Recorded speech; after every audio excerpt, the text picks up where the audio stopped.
Direktur Eksekutif Energy Watch, Mamit Setiawan memprediksi konsumsi BBM akan kembali turun jika PSBB kembali diterapkan.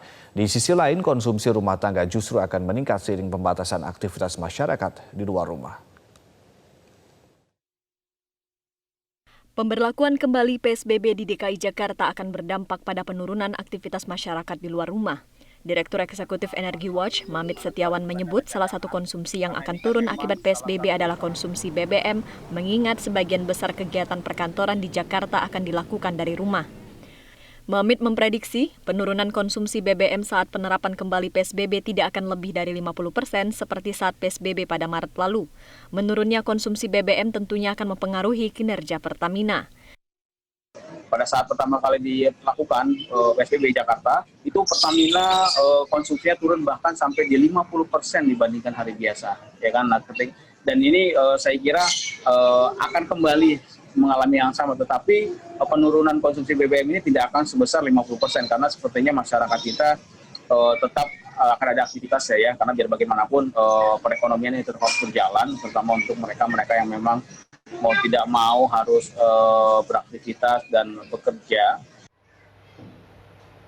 Di sisi lain, diterapkannya kembali PSBB akan meningkatkan konsumsi listrik segmen rumah tangga karena masyarakat lebih banyak menghabiskan waktu di rumah.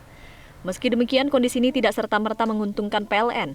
Menurut Mamit, penerapan kembali PSBB justru akan memukul kinerja PLN karena konsumsi terbesar listrik PLN adalah segmen industri dan perkantoran. Terutama karena secara otomatis konsumsi untuk energi listrik ini akan bertambah karena kegiatan PSBB ya, walaupun hanya di sektor rumah tangga ya. Dan justru padahal bicara konsumsi terbesar adalah di sektor industri. Jadi ini juga di satu sisi PLN juga akan mengalami pukulan juga saya kira dengan PSBB ini karena banyak tadi kantor-kantor yang akan tutup, juga mal akan tutup. Secara otomatis konsumsi listrik terbesar di sektor industri ini akan mengalami penurunan yang cukup signifikan. Kementerian Energi dan Sumber Daya Mineral atau SDM mencatat konsumsi listrik sejak Januari hingga Juli 2020 mencapai 138,6 terawatt-hour, tumbuh 0,51% dibandingkan periode yang sama tahun 2019 sebesar 137,9 terawatt-hour.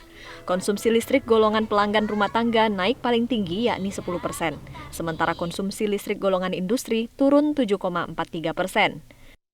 Dari Jakarta, Jessica Wulandari, Metro TV.